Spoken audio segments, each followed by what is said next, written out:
오늘부터는 이 마태복음 5장서부터 7장까지 산상수훈에 대해서 말씀을 전하고자 합니다. 이 산상수훈은 예수님께서 산 위에서 제자와 또 군중에게 전한 그런 설교의 말씀입니다. 이 산상수훈에는 기독교의 윤리의 핵심되는 원리들이 다 담겨 있다라는 것을 우리가 잘 알고 있는 줄 믿습니다. 그럼에도 불구하고 우리가 잘 알매도 불구하고 잘 또 모르고 실천하지 못하는 것이 또한 이 산상수훈의 말씀이 아닌가 생각합니다. 그래서 이 산상수훈에 대해서 오늘부터 집중적으로 말씀을 전하고자 합니다. 자, 특히 오늘 본문의 말씀은 이 팔복에 대한 말씀입니다. 다시 말해서 8가지의 복이다. 그래서 그것을 팔복이다 그렇게 말합니다. 그 중에서 3가지에 대해서 오늘은 말씀을 전하고자 합니다. 자, 사람들은 복을 이야기할 때 흔히 뭐를 복이라고 그러죠? 돈, 명예, 건강, 성공, 이것을 떠올리게 되죠. 뿐만 아니라 정녕 강남에 좋은 집을 사서 사는 것, 그러면 사람들은 복 받았네요 그렇게 말할 겁니다. 뿐만 아니라 잘 나가는 직장에 다니는 것을 보면 복 받았습니다 그렇게 말할 겁니다. 뿐만 아니라 자녀가 명문대학에 들어갔으면 이거 축하합니다. 얼마나 좋겠어요? 그러면서 복 받았다고 그렇게 생각을 하게 됩니다. 정녕 사람들은 자기가 복 받은 인생이라는 것을 은근히 드러내기 위해서 정녕 좋은 외제차를 타고 다니기도 합니다. 그러면서 내가 이렇게 성공한 사람이야 라는 것을 은연중에 드러내고 싶은, 좀 자랑하고 싶은 그런 것들이 있는 게 현실입니다. 넉넉해서 좋은 집에 살고 또 좋은 차를 몰고 또한 좋은 것을 누릴 수 있는 거, 복이죠. 당연히 우리가 외적인 복입니다. 그러나 이것을 남에게 과시하기 위해서 이런 것들을 사고 그리고 이용하고 있다면 졸부의 모습이죠. 속물에 불과하다라는 것을 또한 우리는 인지해야 된다라는 겁니다. 성경은 이런 것을 진정한 복이다라고 말하지 않습니다. 세상이 말하는 것이 눈에 보이는 그런 것을 복이라고 말한다면 정녕 예수님께서 오늘 팔복을 말씀하실 때 그 복의 의미는 차이가 있다라는 것을 우리가 알 수 있습니다. 전혀 다른 관점에서 이 복에 대해서 말씀하고 있다라는 것을 우리가 이 성경을 통해서 오늘 본문을 통해서 우리가 깨닫게 됩니다. 예수님께서 수많은 무리들에게 하신 복음의 핵심이자 하나님 나라의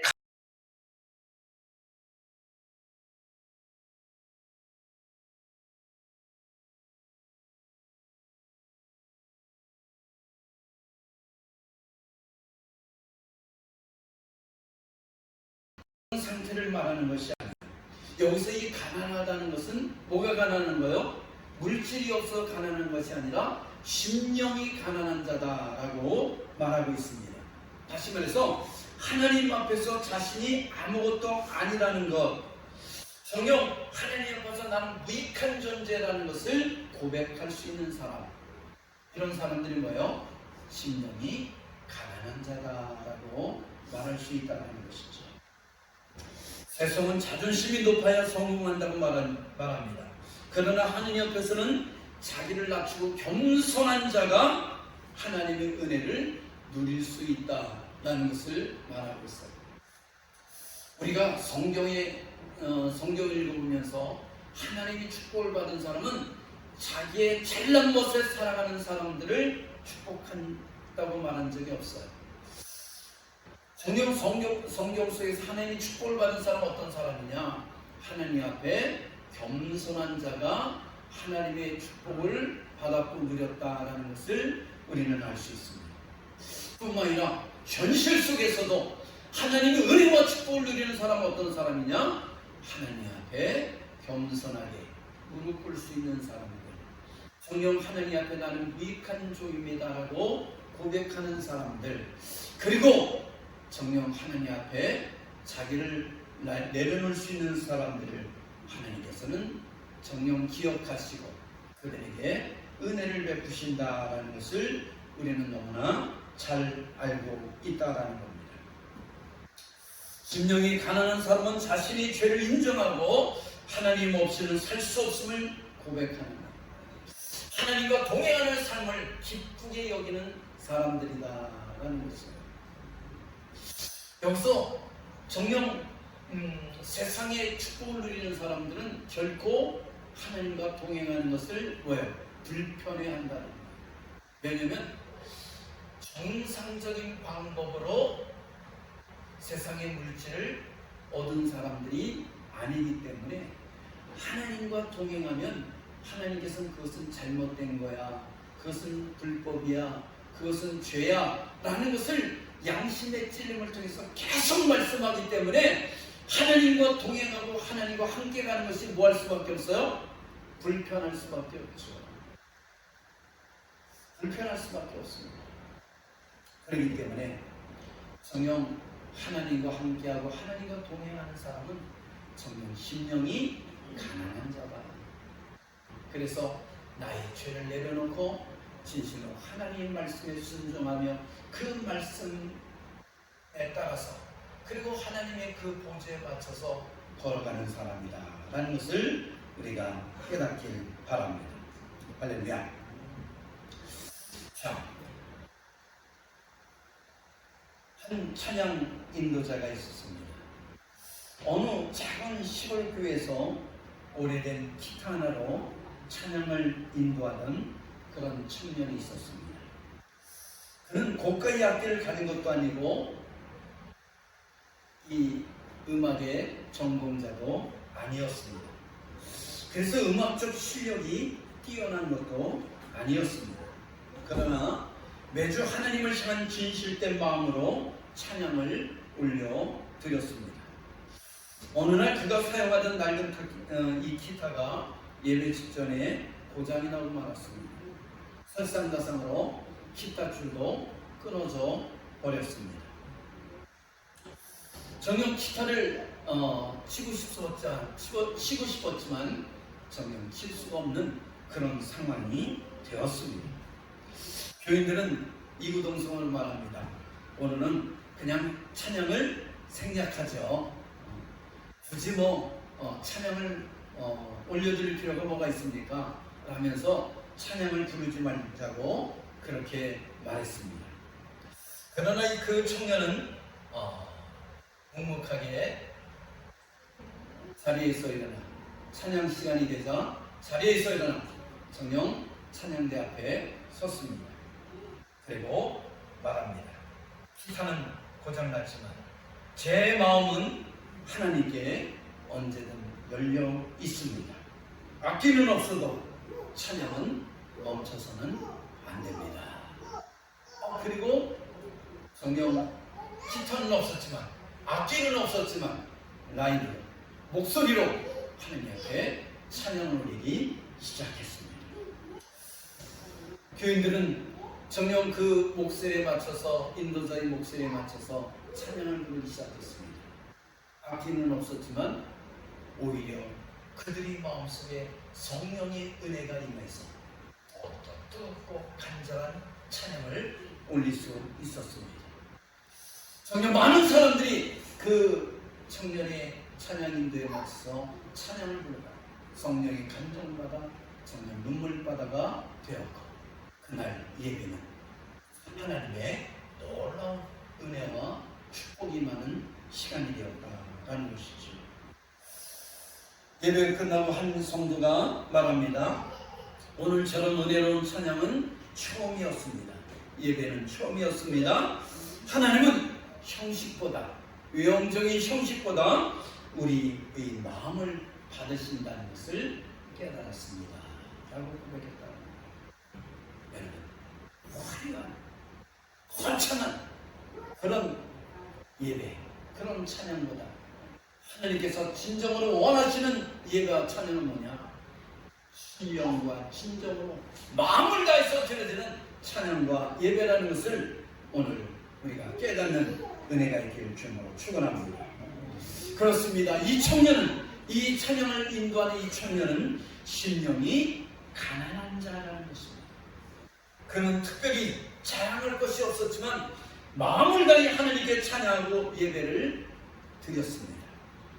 하나님은 그런 청년이 가난한 마음, 가난한 믿음을 바라보시고 성령으로 역사하셔서 그 찬양이 더욱더 뜨겁고 더욱더 은혜롭게 드려지는 그런 찬양과 예배가 될 수 있게 하셨다는 것이죠. 정녕 이 대한민국의 수많은 교회들이 예배를 드리고 찬양을 드리고 있습니다. 멋진 악기를 통해서, 그리고 전공자를 통해서 하나님께 그럴듯하게 듣기 좋은 그런 찬양들이 울려 퍼지고 있습니다. 그러나 그들은 자기가 갖고 있는 스킬, 그런 능력 가지고 하나님 앞에 찬양을 드리고 있다는 겁니다. 그런 찬양은 하나님께서 기뻐 받으시는 것이 아니라 오히려 정녕 슬퍼할 수 있다는 것을 알아야 합니다. 하나님은 어떤 마음을 원하시느냐? 심령이 가난한 마음을, 정녕 하나님을 향한 온 마음과 온 뜻과 온 정성을 다해서 드려지는 그런 찬양, 그런 예배를 기뻐한다는 것을 여러분이 깨닫기를 주님으로 축원합니다. 그럴 때 하나님의 어떤 마음과 태도를 가지고 서느냐에 따라서 정녕 복이, 축복이 시작되는 것이다 라는 것을 우리가 깨닫기를 바랍니다. 여러분은 오늘 하루를 어떻게 시작하고 있습니까? 정녕 사람들은 하루를 시작할 때 다람쥐 쳇바퀴 돌듯이 그렇게 매일매일 바쁘게 반복되는 삶을 살아가고 있는 것을 보게 됩니다. 피곤해 지쳐서 아무 생각 없이 호둥지둥 바쁘게 하루를 시작하는 것이 모든 사람들의 하루의 시작일 것입니다. 또 어떤 사람은 너무나 느긋한 삶을 살아갑니다. 세워라 내워라 세상 바쁠 것 없이 그렇게 느긋느긋 살아갑니다. 어떻게 보면 유유자적한 것 같지만 또 한편은 다른 사람, 정녕 같은 가족, 또한 같은 직장, 이런 사람들의 같이 어떤 것을 해야 될 그런 일에 있어서는 그 사람은 너무 느긋하기 때문에 다른 사람을 배려하지 못하는 그런 삶이 될 수 있다는 것이죠. 뿐만 아니라 어떤 사람은 제멋대로 삶을 살아가는 사람이 있습니다. 그래서 정녕 이건 내가 알아서 할 거예요. 내가 알아서 할 문제입니다. 참견하지 마세요. 근데 이것이 누구에까지 영향을 미치냐면 하나님 참견하지 마세요. 내 인생은 내 겁니다. 내가 멋대로 살아가고 싶습니다. 라고 말하는 사람이 있다는 것입니다. 정말 이런 사람들은 자기도 모르게 하나님과 뭐하고 살아가는 거예요? 멀찌감치 거리를 두면서 살아가는 제멋대로의 삶이 될 수 있다는 겁니다. 그러나 정녕 오늘 본문처럼 심령이 가난한 삶이 있다는 것, 그런 사람은 기도로 하루를 시작하게 되고 정녕 내가 걸어가는 한 걸음 한 걸음을 통해서 늘 하나님과 보조를 마치고 하나님과 함께 걸어가는 그런 삶을 살아가는 사람을 말하고 있다는 겁니다. 뿐만 아니라 그는 자기의 죄에 대해서 통곡하며 하나님께 회개할 뿐만 아니라 제 내심으로는 안 되니 하나님의 도움을 늘 의지하며 살아가는 그런 겸손한 삶을 살아가는 사람이다 라는 것이죠. 여러분 어떻습니까? 여러분은 하루를 시작할 때 또한 내 삶 속에서 어떤 삶을 살아가고 있습니까? 다람쥐 쳇바퀴 도는 삶입니까? 아니면 너무나 느긋한 삶입니까? 아니면 내 멋대로의 삶입니까? 아니면 가난한 심령으로 정녕 나는 부족합니다. 하나님의 도우심이 필요합니다. 하나님 없으면 나는 살 수가 없습니다라는 그런 겸손하게 가난한 심령을 갖고 하나님 앞에 달려나오는 그런 마음입니다. 정녕 여러분의 마음이, 여러분의 삶이 겸손한 그리고 심령이 가난한 그런 삶이 되길 주님으로 축원합니다. 축원합니다. 두 번째는 어떤 삶이냐? 애통하는 자다. 애통하는 자. 참 하나님은 꼭 역설적인 말을 말씀하세요. 기쁜 삶이 행복한 삶 아니에요? 축복받는 삶 아닙니까? 근데 주님은 뭐라 하냐면 애통하는 자는 복이 있다 이렇게 말해요. 우리 4절 한번 읽어볼까요? 시작. 애통하는 자는 복이 있나니 그들이 위로를 받을 것이며. 자, 이 애통하는 삶은 어떤 삶이냐? 저는 이 애통은 그냥 서러워서 내 인생이 서러워서 슬퍼하는 그런 슬픔을 말하는 것은 아닙니다. 정녕 내 인생이 너무나 구구절절하고 내 인생이 너무나 구차하고 내 인생이 너무나 정녕 내가 봐도 너무나 서글퍼서 그런 애통하는 감정적인 애통을 말하는 것은 아니에요. 단순한 감정적 슬픔을 말하는 것이 아니라는 거예요. 이거는 내 죄에 대해서 내가 하나님의 뜻대로 살지 못하는 성령 나의 부족함에 대해서 뭐 하는 거예요? 내가 하나님의 뜻대로 살지 못하고 내가 죄를 짓는 것에 대해서 뭐 하는 거예요? 그런 삶이다. 뿐만 아니라 세상의 고통을 향한 애절한 마음, 이런 것을 이 본문에서는 애통한 마음이다. 애통하는 자다. 그렇게 표현할 수 있다는 것. 요즘 세대를 보시기 바랍니다. 죄 앞에서 어떻죠? 무감각한 것을 뉴스를 보시기 바랍니다. 정녕 사람을 죽이고서도 무덤덤한 그들이 표정을 보면 애통함이 없어요. 애통함이 없습니다. 무감각해졌어요. 무뎌졌습니다. 꼬집으면 악하고 소리를 질러야 됩니다. 꼬집으면 아프다고 소리를 질러야 되고 때리는 아프다고 소리를 질러야 되는데 정녕 무감각한 세상이 되어버렸다는 것. 정치판을 보시기 바랍니다.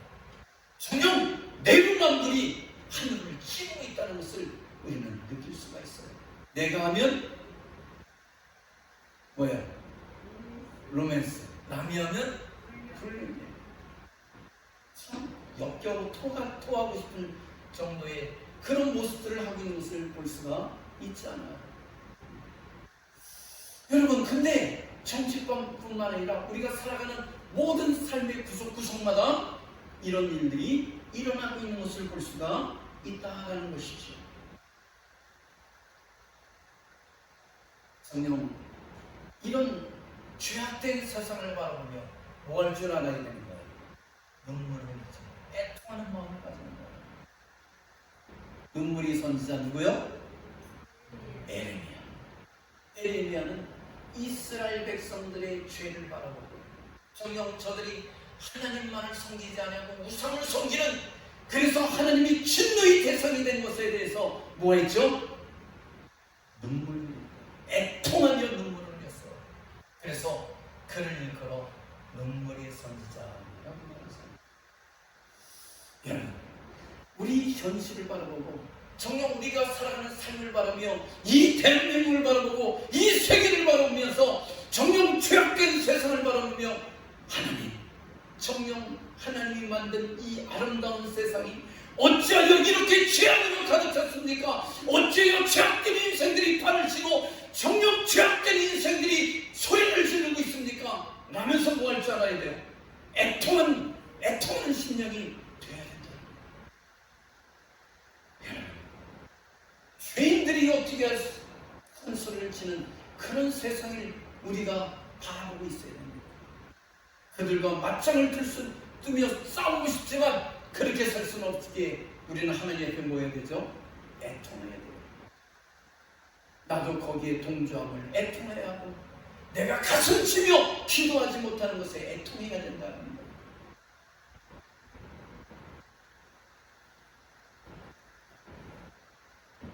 정녕 이 세상을 향해서, 죄악된 세상을 향해서, 정녕 죄를 짓는다 이 모습을 향해서 눈물을 흘리며 애통하며 회개할 때 정녕 하나님께서는 그런 사람을 복있다, 그런 사람을 안아주시고 하나님 품에 안아주시는 놀라운 은혜가 일어나게 될 줄 믿습니다. 여러분, 우는 자식을 하는 이 부모는 한 번 더 쳐다보게 돼 있어요. 그래야 안 그래요? 우는 자식을 한 번 더 쳐다본다는 거예요. 우리 서희가 매년 어떻게 해요? 다 쳐다보잖아요. 응? 지금 아까 뭐라고 혼자 막 좋다고 떠들어했는데, 그러니까 뭐예요? 다 쳐다보게 돼요. 왜요? 여러분, 정녕 애통하며 하나님을 찾는 자를 한 번 더 쳐다보게 되어 있습니다. 그러기에 내가 다 있어, 뭐해? 그러면 너 잘났구나, 너 다 가지고 있구나, 내 도움의 손길이, 내 사랑의 손길이 필요 없구나. 그럼 뭐예요? 그냥 바라보고 계시겠죠. 그런데 내가 애통하면 하나님은 다가오셔서 내 손을 잡아주시고, 내가 너무나 가슴 아파하면 나를 안아주시고 쓸어내려주시고 위로해 주시는 놀라운 은혜가 있다는 것을 깨닫기를 바랍니다. 누가복음 22장에 보면 예수님께서 잡히시던 밤에 베드로는 3번이나 예수님을 뭐하죠? 부인하는 그런 사건을 기록하고 있습니다. 마지막으로 예수님을 모른다고 부인할 때 그 순간에 뭐가 울었어요? 닭이 울기 시작했어요. 닭이 울었습니다. 그때 예수님의 말씀이 기억난 이 베드로는 다음같이 말합니다. 주께서 베드로를 보시니 베드로가 주의 말씀을 생각하고 밖에 나가서 심히 통곡하니라. 베드로가 닭이 우는 소리를 듣고서 그때서야 뭐예요? 예수님의 말씀이 생각나서 밖에 나가서 심히 통곡했다는 거예요. 여러분, 베드로가 뭐라고 그랬는지 아세요? 다 주를 버릴지라도, 다 주를 부인할지라도 나는 언제든지 결단코 주를 버리지 않겠습니다. 주를 부인하지 않겠습니다. 나는 목숨을 던지는 한이 있어도 주님을 버리지 않겠습니다. 주님을 부인하지 않겠습니다. 주님을 끝까지 따라가겠습니다 라고 고백했다는 거예요. 그때 이 마음은 진실이었겠죠. 그러나 자기의 목숨에 생명의 위협이 다가왔을 때 베드로는 어떻게 했습니까? 예수님을 3번씩이나 부인했다는 것이죠. 그래서야 성령 인생은 자만할 수 없구나, 자신할 수 없구나 라는 것을 깨달은 거예요. 그게 누가 필요한 거예요? 예수님이 필요하다는 것을, 예수님과 함께 동행해야 된다는 것을 깨달았어요. 그래서 내가 얼마나 어리석고, 내가 얼마나 교만했고, 내가 얼마나 부족한 존재라는 것을 깨닫고 하나님 앞에 밖에 나가서 심히 통곡했다라고 표현하고 있잖아요. 정녕 우리가 세상을 살아가는데 자랑할 게 없어요. 자랑할 게 없습니다. 그러기에 늘 가난한 심령으로 통곡하는 그런 은혜가 있기를 주님으로 축원합니다. 그렇게 눈물로 회개했을 때 주님께서는 그를 다시 회복시켜 주시고, 그리고 부활하신 후에 찾아오셔서 내 양을 먹이라, 내 양을 치라 라고 말씀하시면 그들에게 다시 사명을 주신 것을 우리가 성경을 통해 확인할 수 있다는 것이죠. 그렇습니다. 애통하는 자에게 주님께서는 품어주시고, 애통하는 자에게 정녕 다시 일어날 수 있는 길을, 회복할 수 있는 길을, 위로의 길을 열어주신다는 것을 깨닫길 바랍니다. 한 여집사님이 오랜 시간 남편의 구원을 위해서 기도해 왔습니다. 남편은 하나님을 믿지 않고 교회에 관심이 전혀 없었습니다. 뿐만 아니라 그는 오히려 아내의 신앙을 조롱하며 술과 세상 쾌락 속에 살아가던 그런 사람이었습니다. 이 여집사님은 매일 하나님 앞에 나와 기도하면서 성령 남편의 이름을 적으며 눈물로 하나님께 부르짖었습니다. 그녀의 성경과 기도 노트에는 남편이 이름역마다 눈물로 젖은 그런 흔적들이 남아 있었습니다. 그 기도의 노트에 성경 이런 내용이 기록되어 있습니다. 하나님, 이 영혼을 포기하지 마시옵소서. 하나님, 내 남편을 포기하지 마시옵소서. 저 영혼을 포기하지 마옵소서. 할 때마다 그는 눈물로 눈물을 떨어뜨렸다는 거예요. 그래서 그 노트에 눈물의 흔적이 묻어 있었고, 뿐만 아니라 성경을 읽을 때마다 정녕 그 눈물이 흘러서 그 성경에 눈물의 흔적이 남아 있었다라는 것이죠.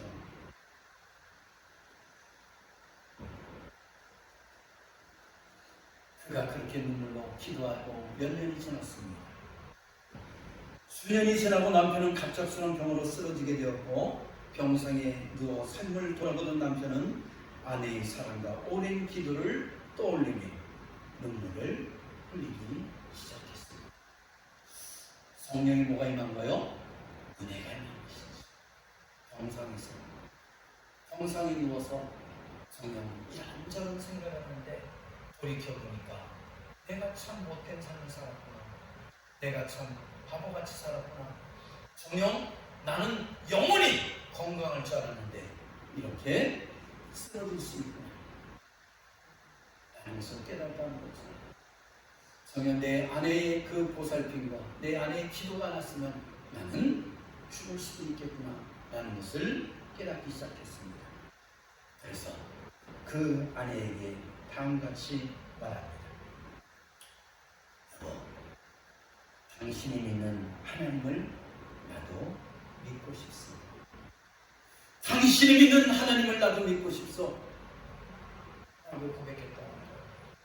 여러분, 이 말을 들었을 때 그 아내의 마음이 얼마나 감격스럽겠어요. 그 남편을 위해서 매일같이 눈물을 흘렸는데, 하나님, 이 영혼을 포기하지 말아 주옵소서. 내 남편을 포기하지 말아 주시옵소서. 정녕 어떤 일이 있어도 내 남편을 포기하지 말아달라고 그렇게 울고 또 울었는데, 그 입에서, 그 완악한 입에서 정녕 하나님을 부인하고 내 아내가 교회 가는 것을 그렇게 구박하던 그 남편이 입에서 이런 말이 나왔다는 거예요. 당신이 믿는 하나님, 나도 믿고 싶습니다. 할렐루야. 여러분, 아무리 완악한 자라고 할지라도 하나님, 그 완악한 자의 마음을 깨뜨리신다는 것을 깨닫길 바랍니다. 그 완악함이 깨지는 것은 뭐냐? 애통하는 마음이라는 것을 오늘 본문은 말하고 있잖아요. 애통하는 심령을 하나님께서는 뭐하세요? 위로해 주신다는 거예요. 그 아내가 얼마나 애통하게 기도했기에 하나님께서는 위로하셨다는 거예요. 그 위로가 뭐죠? 위로가 뭐예요? 나도 당신이 믿는 하나님을 믿고 싶소. 이 말을 들었을 때 여러분 어땠을 것 같아요? 세상의 모든 것을 다 가진 것 같은 그런 기쁨과 그런 감격과 그런 은혜를 체험했을 줄 믿습니다. 여러분에게도 정녕 어떤 기도 제목이 있습니까? 누구를 위해서 기도하고 있습니까? 그 애통한 마음으로 그 영혼을 포기하지 말라는 애통한 마음으로 기도할 때 하나님께서 그 기도를 들으시고 정녕 여러분의 그 애통하는 마음에 위로하는 하나님의 손길이 임하게 될 줄 믿습니다. 할렐루야. 그렇습니다. 이 여집사님이 바로 애통하는 자이라는 겁니다. 단순히 슬퍼하거나 좌절한 것이 아니라는 겁니다. 사랑하는 남편의 영혼을 품고 하나님 앞에 끊임없이 눈물로 호소하였고, 그 결과 하나님께서는 그 여집사의 기도를 들으시고 눈물을 보시고 끝내 그 완악한 남편의 마음을 깨뜨리셔서 하나님께 돌아오게 하는 놀라운 은혜를 주셨다는 거죠. 정녕 이 남편의 나도 당신이 믿는 하나님을 믿고 싶소 라는 그 고백으로 이 안에는 그동안의 애통과 그동안의 눈물과 그동안의 아픔을 다 위로받는 그런 은혜가 임하게 되었다. 그런 은혜의 손길이 주어졌다라는 것이죠. 할렐루야. 사랑하는 성도 여러분, 여러분 역시도 갖고 있는 기도 제목을 애통하고 간절한 마음으로 기도할 때 오늘 보는 이 말씀은 주님의 약속의 말씀이에요. 무슨 말씀이라고요? 약속의 말씀. 약속을 붙들고 기도하면 하나님 들어줄 수 있을 수밖에 없는 거예요. 왜? 약속했기 때문에. 약속했기 때문에. 사람은 거짓될 수 있지만 하나님은 인자가 아니시기에 사람이 아니시기에 거짓되지 아니하고 반드시 그 약속한 것을 이루신다고 성경은 우리에게 말씀하고 있는 줄 믿습니다. 그래서 애통하는 마음으로 하나님께 기도하는 우리 광민의 성도들에게 주님을 축원합니다. 끝으로는 뭐냐? 참된 축복이 이건 뭐냐면 온유한 자다. 온유한 자가 되어야 된다는 거예요. 따라합시다. 온유한 자가 되자. 자, 5절 한번 읽어볼까요? 시작. 온유한 자는 복이 있나니 그들이 땅을 기업으로 받을 것이며. 할렐루야. 자, 온유한 자는 땅을 유업으로 받게 될 것이다 라고 말하고 있습니다. 온유함은 이 성품 성격이 부드러운 사람을 의미하죠. 근데 이 본문의 말씀은 좀 다른 차원이라는 것을 우리가 알 수가 있습니다.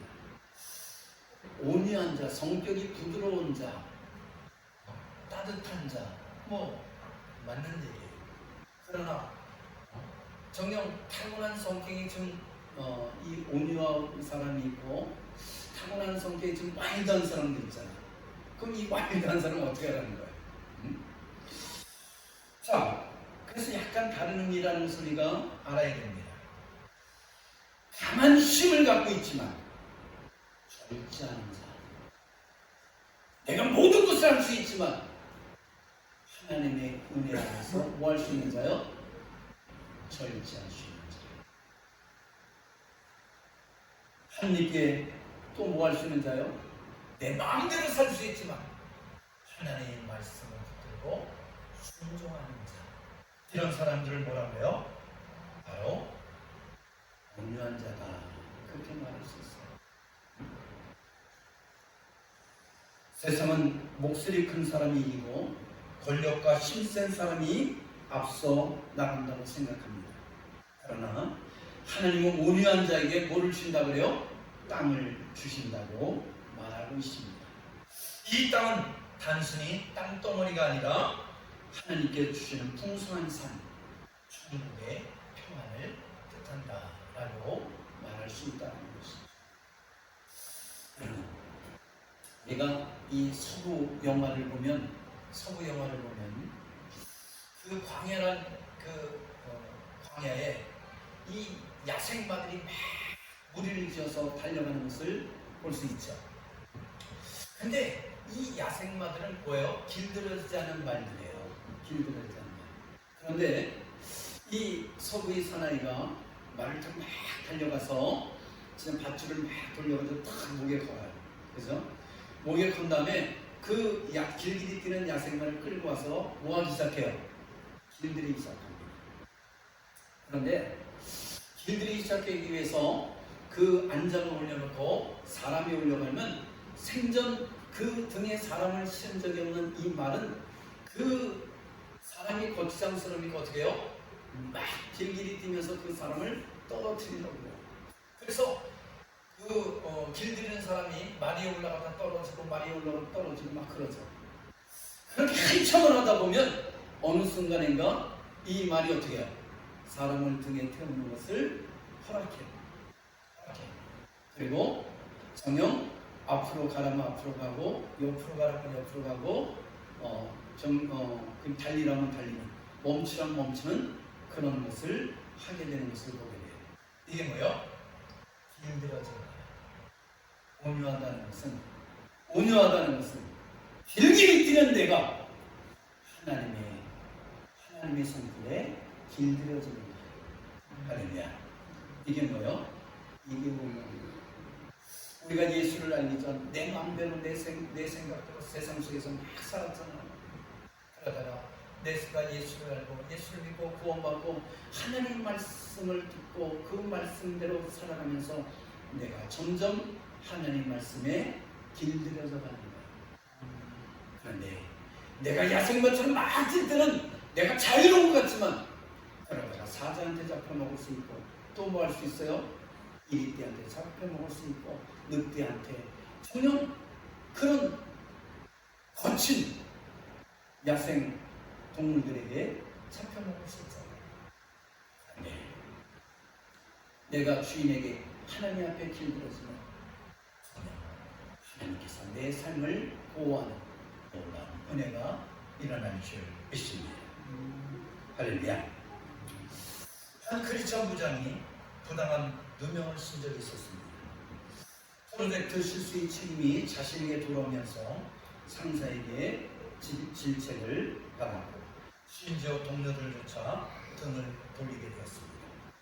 그는 상황을 해명할 수 있었고 증거도 있었지만 그 순간 그는 속으로 기도하며 하나님께서 나의 억울함을 해결해 주옵소서. 내 손에 볼을 묻히지 않게 해 주옵소서. 피를 묻히지 않게 해 주옵소서. 하나님, 내 손에 피를 묻히지 않고 정녕 내 입이 거칠어지지 않고 하나님께서 이 억울함을 해결해 주옵소서 라고 그렇게 기도했습니다. 그렇게 묵묵하게 하나님께 맡겼습니다. 그리고 주님 저희 명예보다 또한 주님의 뜻이 더 중요합니다. 이 상황 속에서 제가 주님을 드러내고 하나님께서 오히려 이 상황을 통해서 영광을 받기를 원합니다 라고 뭐 했어요? 그렇게 간절하게 기도했다고 합니다. 자, 얼마 지나지 않아 정녕 이 문제의 진실이 드러났고 뿐만 아니라 오히려 그의 성품과 신뢰는 더 높게 평가를 받게 되었다는 것이죠. 내가 부딪혀서 내 억울함을 밝히려고 이리 뛰고 저리 뛸 수는 있지만 이 부장은 그러지 않아요. 자기 손에 피를 묻히지 않아하고 하나님께 맡겼더니 하나님께서 그 문제를 해결해 주시고 성령 그 억울함을 드러내 주시고 이 문제의 근본적인 그 문제를 일으켰던 사람이 해고되는 그런 일이 일어나게 되었다는 것이죠. 뿐만 아니라 이 부장은 정녕 분명히 억울했음에도 불구하고 침묵으로 그리고 남에게 험담하지 아니하고 그 문제를 해결하는 것을 보고 주위 사람들이 참 저 사람 성품 훌륭하구나, 참 신뢰받을 사람이구나, 그리고 그렇게 높은 평가를 받게 돼서 오히려 그는 후에 팀을 책임지는 리더로 승진하게 되었다는 것이죠. 뿐만 아니라 공동체에서 더 큰 영향력을 발휘할 수 있는 그런 사람으로 인정받을 수 있었다는 겁니다. 여러분, 온유함이 불이익을 감수하라는 게 아니에요. 온유한 사람은 억울함을 당할 때 그것을 다 감수하라는 게 아니에요. 정녕 그 믿음을 가지고 인내하면서 하나님께서 이 문제를 회복해달라고 그렇게 기도하는 사람을 말한다는 거예요. 내가 이 억울함을 풀어야 돼 라면서 문을 박차고 뛰어나갈 때는 뭐가 되는 거예요? 그때는 쌍방폭행이 되는 거예요. 왜 안 돼요? 쌍방폭행이 되는 거예요. 그런데 그것을 정녕 힘이 있지만 내가 능히 해결할 수 있지만 하나님께서 이 억울함을 풀어달라는 간절한 그리고 차분하게 그것을 기다리는 하나님께서는 더 좋은 방법, 더 완벽한 은혜로 이 문제를 해결하는 놀라운 은혜가 일어났다는 것이죠. 온유한다는 것은 길길이 날뛰는 게 아니에요. 내 성격 그대로 다 드러내는 게 아니에요. 하나님의 손길에 맡기면 하나님께 순종하는 삶으로 내 자신을 변화시키는 것, 길들이는 것, 이것이 오묘한 삶이라는 것을 깨닫기를 주님으로 축원합니다. 모세는 하나님의 부르심을 받고 이스라엘 백성들을 이끌고 40년 동안 광야 생활을 이끌었습니다. 이 정도 되면 모든 이스라엘 백성들이 모세에게 뭐 해야 돼요? 고맙습니다. 진실로 고맙습니다. 당신을 위해서 우리가 출애굽했고 400년의 노예 생활에서 해방되었습니다. 이 광야 생활 속에서도 우리가 직접 농사를 짓지 않고 정령 논밭을 일구지 아니하고 과수원을 가꾸지 않을지라도 이렇게 만나를 통해서 먹을 수 있었습니다. 전적으로 하나님의 은혜지만 당신이 지도력이 빛을 발했습니다. 고맙습니다. 고맙습니다. 그래야 되는 거 아니에요? 그래야 되잖아요. 인간이라면. 근데 성경을 보세요. 그렇게 목숨을 바쳐서 이스라엘 백성들을 광야로 이끌어가고 광야를 인도해가고 있지만 이곳저곳에서 불만과 불평이 빵빵 터져나오는 것을 볼 수 있잖아요. 볼 수 있잖아요. 그때 모세는 어떻게 했죠? 감히 너희들이 나에게 이렇게 할 수가 있어? 라고 말하지 않았어요. 그러지 않았어요. 뭐라 그러죠? 하나님 앞에 무릎 꿇었다는 거예요. 불쌍히 여겨주옵소서. 하나님께서 진노에 쓰여서 내가 저들을 치리라 라고 말했을 때 모세는 무릎 꿇었습니다. 하나님, 애굽에서 인도해 내셔서 이 광야에서 죽이려고 저들을 인도하셨습니까? 불쌍히 여기시고 저를 봐서라도 한 번만 저들을 용서해달라고 그렇게 기도하는 모세의 모습, 이게 뭐예요? 이게 오묘한 자예요. 그래서 성경은 뭐라 그러죠? 모세를 가리켜 오묘한 자였다. 세상에서 가장 오묘한 자였다라고 성경이 말하고 있는 것을 볼 수 있잖아요. 여러분, 성령 이 형과 누이 아론과 미리암 역시도 이 모세를 비난했을 때 뭐라고 비난했죠?